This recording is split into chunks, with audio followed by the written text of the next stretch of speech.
Voilà, je vous écoute maintenant, allons-y. Ok. Je lis dans le livre des Hébreux. Oui. Je vais commencer juste en bas pour ne pas prendre trop de temps. D'accord, allons-y. Je lis à partir de 6. Let's go. Let's go. 5. Hébreux 1, 5. Car aucun des anges de Dieu n'a-t-il jamais dit, tu es mon fils, j'étais engendré aujourd'hui.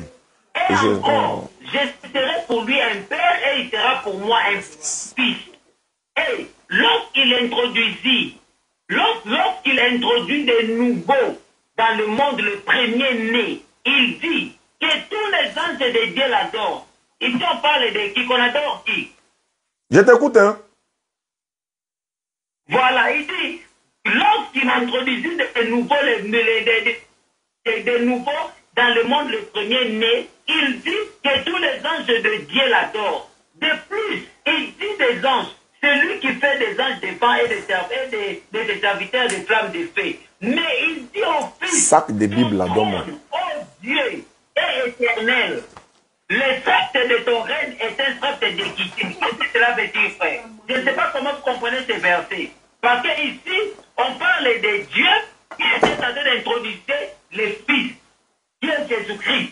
Mais quand il introduit le Fils, il appelle le Fils Dieu. Et il appelle les anges d'adorer le Fils. Qu'est-ce que vous voulez dire par là? Merci beaucoup. C'est Dieu tel qui mérite l'adoration. D'accord. Dieu appelle les anges à adorer le Fils. Comment vous interprétez ça? C'est très facile à interpréter, c'est très facile à expliquer. Seulement que la version que tu lis, c'est la Bible même que tu lis. Mais seulement que dans d'autres versions, tu verras le vrai mot qui est utilisé, c'est que tous les anges de Dieu lui rendent hommage. On n'a pas mis là-bas adorer. Voilà ça ici. D'abord, la Bible des témoins de Jéhovah le dit, que tous les anges de Dieu lui rendent hommage. Ça fait un. Deuxièmement, la Bible des témoins... Je vais finir. Deuxièmement, la Bible des témoins la Bible de Jérusalem dit pareil, que tous les anges de Dieu lui rendent hommage. C'est pourquoi dans Luc 24, 52, tu vas voir là-bas, il est écrit aussi, et lui est pour eux. Après l'avoir adoré, il retournera à Jérusalem en glorifiant et louant Dieu dans le temple. Mais ils ont mis là-bas adorer. Dans la version témoin de Jéhovah et dans la version de Jérusalem, ils ont mis pour eux. Après lui avoir rendu hommage. Donc tout partout, tu vois adorer, c'est de lui rendre hommage. Même dans Matthieu chapitre 2, lorsque les mages sont venus d'Orient, ils ont dit, nous sommes venus pour l'adorer, dans Luc 2. Mais dans toutes ces autres versions-là, ils ont mis, nous sommes venus pour lui rendre hommage. Ça fait un. Deuxièmement, tu dis, je vais finir. Voilà, tu dis que, oh Dieu, tu dis, auquel des anges Dieu a-t-il jamais dit, tu es mon fils, j'ai été engendré aujourd'hui. Mais l'appellation fils de Dieu dans la Bible, ça veut dire serviteur, tu ne le savais pas?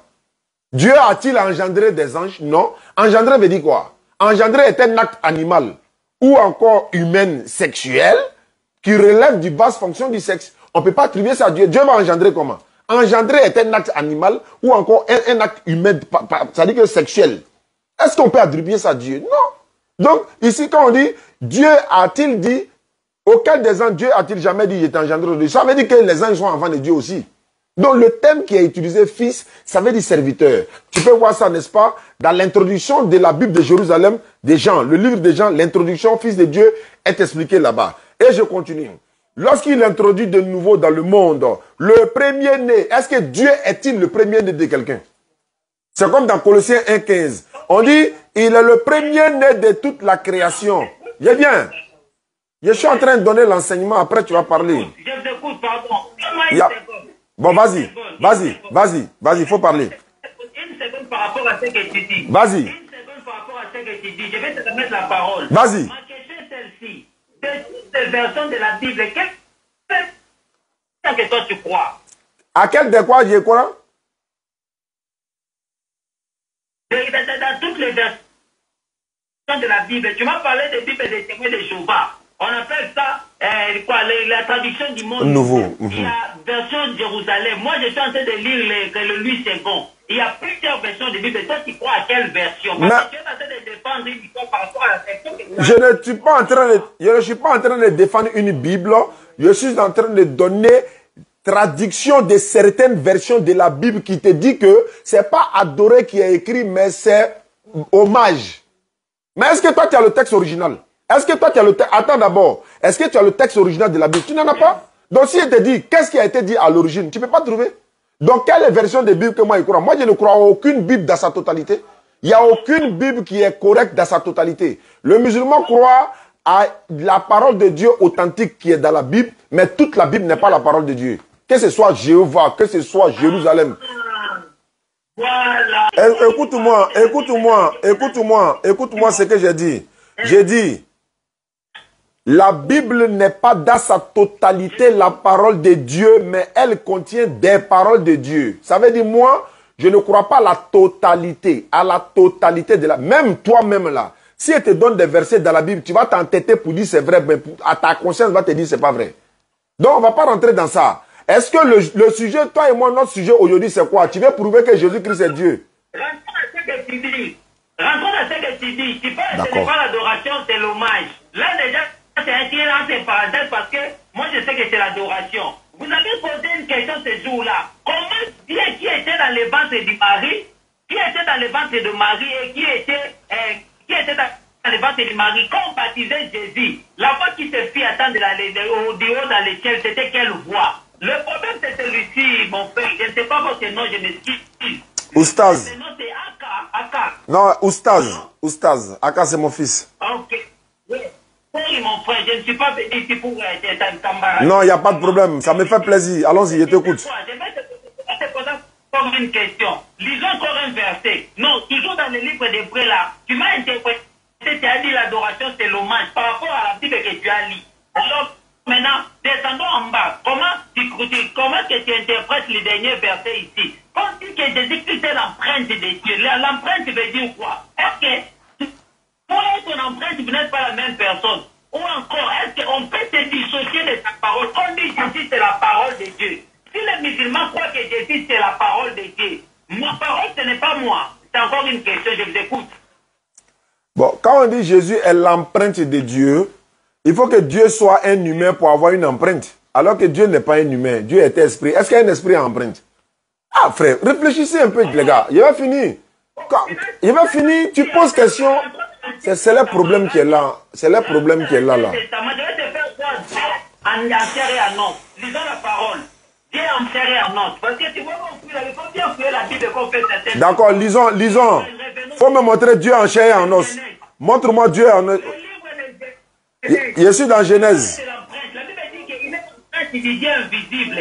Si tu ne crois pas à ce verset, ce n'est pas un problème. Mais si tu crois à une partie de la Bible... Faut donner le verset de Genèse là. Faut parler doucement. Quand tu parles trop rapidement, on n'entend pas bien. Faut donner Genèse là. Genèse dit quoi? Allons-y. Ouais, sorry. Je vais lire dans le livre de Genèse 18. Genèse 18. 18. Parce que c'est en train de dire que Dieu n'a pas d'empreinte. Genèse chapitre 18. Il y a quelqu'un qui disait un jour que non, voilà, si Dieu était un homme, pourquoi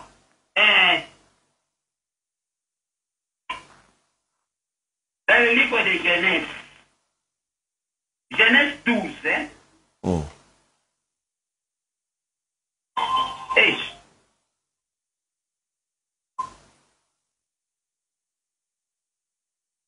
Oh là là, oh, c'est ça là mon problème.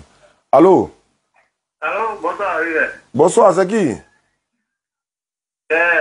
Enza, ici à Boville. Il faut me rappeler, je suis en direct. Ou bien il y a quelqu'un avec toi là-bas qui veut parler? Je dis, dans le livre de Genèse, c'est l'Éternel a parlé, voilà. Genèse 18. 1. Vous avez ça? Allons-y. Genèse 18, 1. L'Éternel...